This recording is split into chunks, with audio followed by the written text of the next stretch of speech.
మార్పు మార్పాని మనం చెయ్యి గుర్తు కోటేస్తే ఆగమాగం చేస్తుండ్రు అమ్మో ఈ కాంగ్రెస్ వాళ్ళు. 2500 అని ఆశపడి ఓటేస్తే ఒక్క పైసా ఇయ్యలేదమ్మో ఈ కాంగ్రెస్ వాళ్ళు. పింఛన్లు వేస్తారని నమ్మి మేము ఓటేస్తే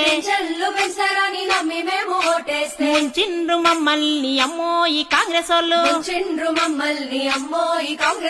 జాబులు ఇస్తారని కోరి కోరి ఓటేస్తే మోసామే చేసిండ్రు అమ్మో ఈ కాంగ్రెస్ వాళ్ళు. రైతు భరోసా అని ఉరికి ఉరికి ఓటేస్తే ఎరవేసి ఎగ్గొట్టెనమ్మో ఈ కాంగ్రెస్ వాళ్ళు. 6 గ్యారంటీలని అందరము ఓటేస్తే అరిగోసలు పెడుతున్నారమ్మో ఈ కాంగ్రెస్ వాళ్ళు. అరిగోసలు పెడుతున్నారమ్మో ఈ కాంగ్రెస్ వాళ్ళు.